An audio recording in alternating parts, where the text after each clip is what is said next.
l'été en Pays de la Loire. Prenez le temps de vous évader avec vos radios chrétiennes.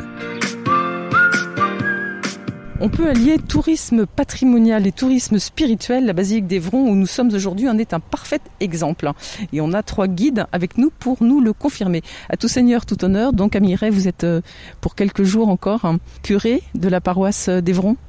Oui, c'est ça, avec beaucoup de bonheur. Je viens de passer 10 années comme curé de cette paroisse et aussi recteur de ce sanctuaire, puisque c'est une basilique dédiée à Notre-Dame. Je suis très heureux de vous accueillir dans ce lieu extraordinaire. Que nous sommes heureux de découvrir aussi, en compagnie également de Jean de Villette et Gervais Barret, qui sont tous les deux membres de l'association des Amis de la basilique d'Évron. Et même président pour vous, Jean de Villette. Oui, bonjour. Voilà.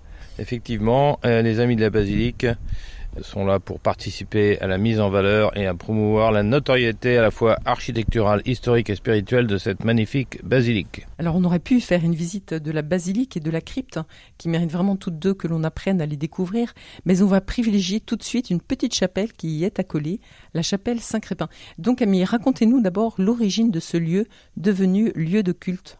Bien sûr, effectivement, ce lieu, c'est un lieu qui est marqué par une histoire spirituelle et religieuse qui trouve son point d'ancrage, si vous voulez, donc au 7e siècle.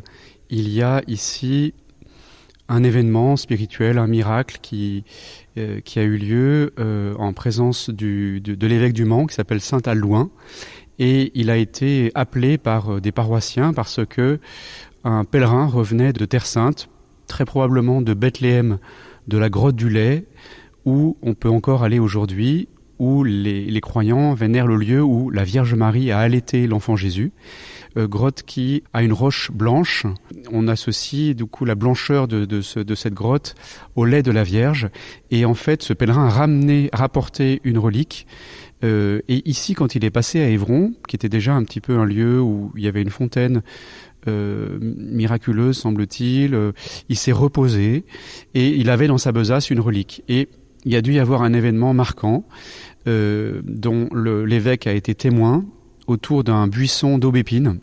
Et la relique a été, donc qui était dans la besace du pèlerin, enlacée dans les branches de ce buisson. Et la légende dont on a une trace au IXe siècle nous dit que l'évêque a vu un appel de la Vierge Marie à fonder ici un monastère en son honneur à l'occasion de la présence de cette relique qu'on conserve encore ici donc dans le coffre du trésor de la basilique et qui est un peu la raison de la fondation de l'abbaye d'Évron et de tous les bâtiments qui se sont succédés. Et tout l'esprit, si vous voulez, de ce lieu de prière, il est autour de la maternité de Marie.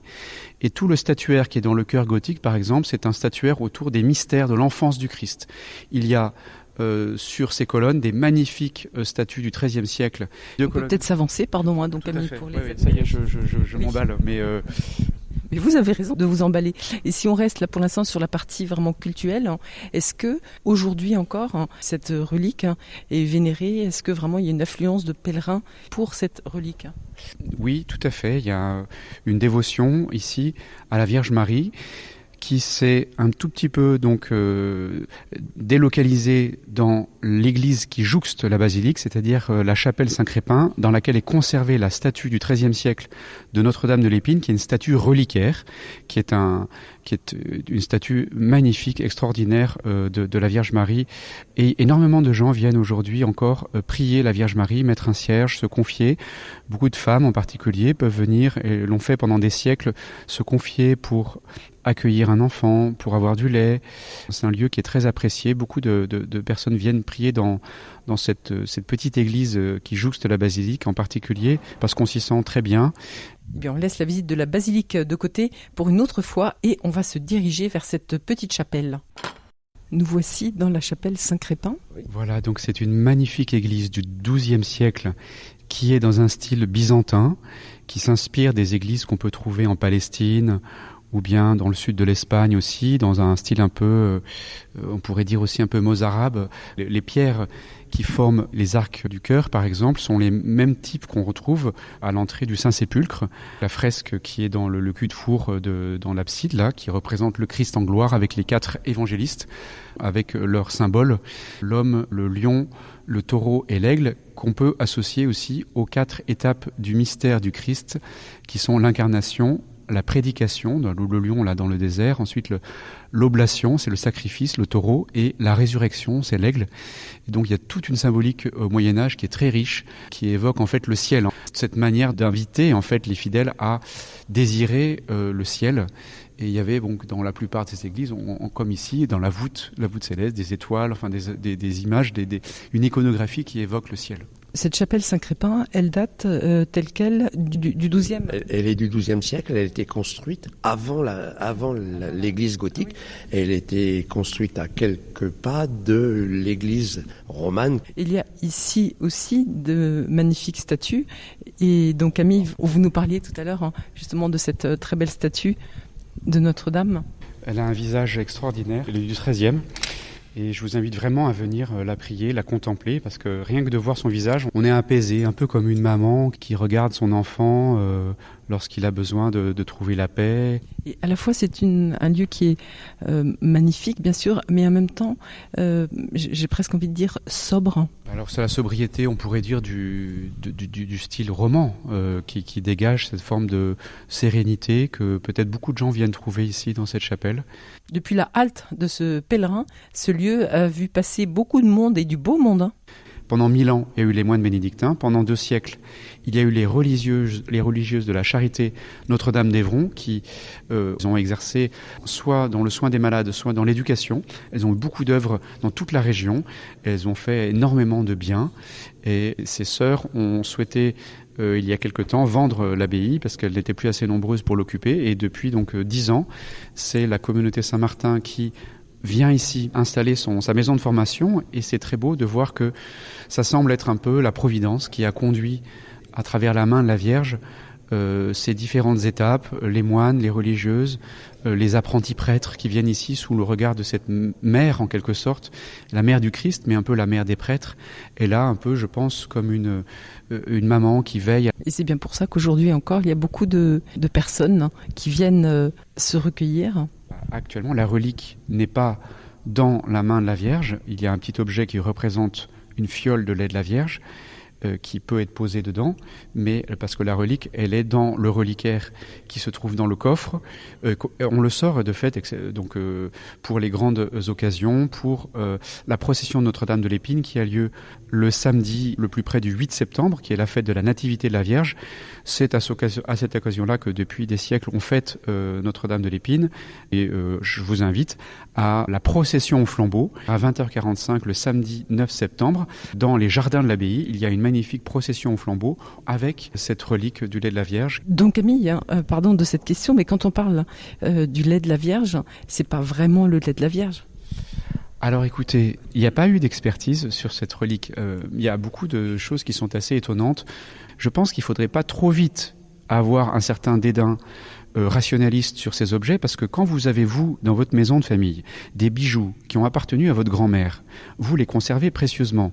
Donc je pense qu'il y a une certaine vraiment vénération à avoir autour de ces lieux, de ces objets.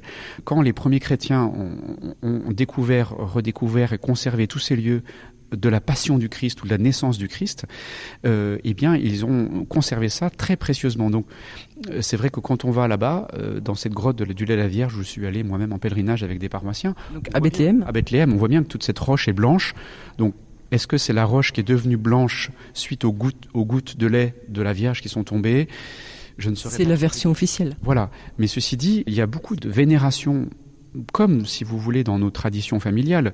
Pardon, ma question était plus, effectivement, là, ce qu'a ramené ce pèlerin, c'est sans doute une roche qui a été en contact avec... On peut rapporter, effectivement, de la poussière de cette roche friable de couleur blanche qui, mis avec un peu d'eau, effectivement, ressemble à du lait. Il y a eu énormément de grâces qui ont été accordées à des personnes qui ont vénéré, conservé cette roche friable qui peut ressembler à du lait, effectivement, mais on n'a encore jamais fait l'expertise de ce qui est contenu contenu dans ce reliquaire. Donc le mystère reste entier.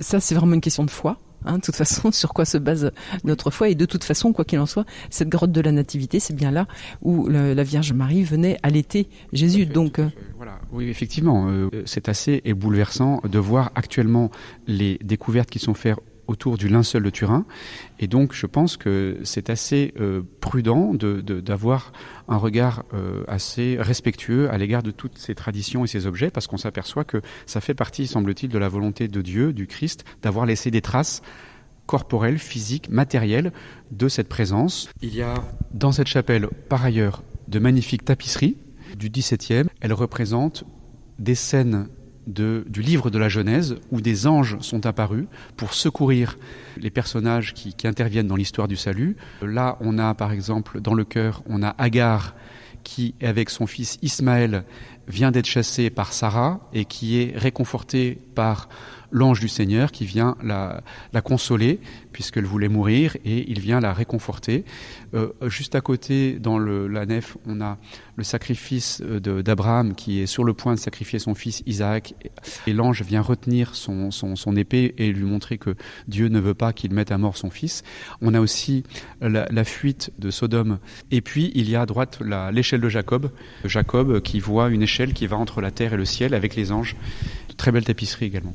Et une très belle bannière également. Oui, qui représente Notre-Dame de l'Épine, la légende du lait de la Vierge, du pèlerin, et à droite et à gauche aussi de magnifiques bas-reliefs en bois là, qui représentent aussi la légende du pèlerin.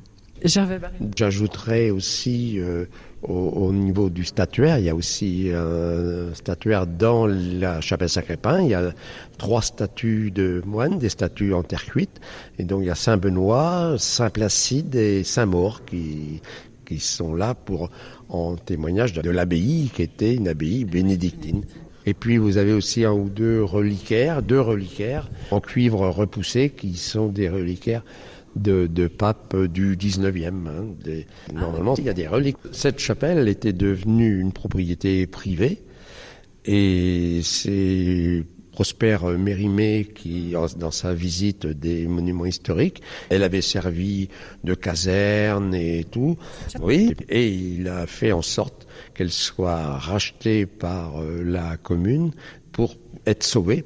Pour conclure cette magnifique visite, alors de la basilique Notre-Dame de l'Épine d'Évron et puis de cette très très belle chapelle Saint-Crépin, on peut rappeler que, alors si moi j'ai eu ce privilège d'une visite privée, eh bien l'église se visite aussi, et grâce notamment à l'association des Amis de la basilique, Jean de Villette. Venons d'éditer un superbe livre photo grâce au talent d'un photographe professionnel, livre photo qui vous apprendra et qui, j'espère, vous donnera envie de venir visiter cette belle basilique. L'association des Amis de la Basilique, toutes ces coordonnées, on les retrouve sur Internet, Facebook et autres. On peut commander ce livre par correspondance. Vous pouvez organiser également des visites. Nous organisons des visites, l'Office du tourisme organise aussi des visites. Et ce livre, édité par l'association donc des Amis de la Basilique, est en vente au prix de 15 €. On peut le trouver aujourd'hui au centre paroissial d'Évron. Et puis on peut le commander par correspondance, et il va être en vente très certainement dans 2-3 autres endroits, mais c'est en cours de négociation. Merci beaucoup donc à Mireille, Gervais Barré et Jean de Villette de nous avoir menés dans cette magnifique basilique et de nous en avoir fait découvrir des petits trésors. Et pour peut-être ceux qui vont être tentés de venir visiter cette basilique, je signale que jusqu'à la fin du mois d'août, si vous venez, le porche de l'abbaye est ouvert et que vous pouvez vous promener dans les jardins de l'abbaye, ce qui n'a lieu que, disons, pendant les mois d'été, juillet-août. Le samedi ou le dimanche, il y a des visites guidées dans l'abbaye. C'est aussi passionnant. Puis donc, Camille, on termine juste sur cette invitation qu'on renouvelle là pour la procession du samedi 9 septembre, 20h45, au porche de l'abbaye. Merci beaucoup. L'été en Pays de la Loire, un moment d'évasion avec vos radios chrétiennes.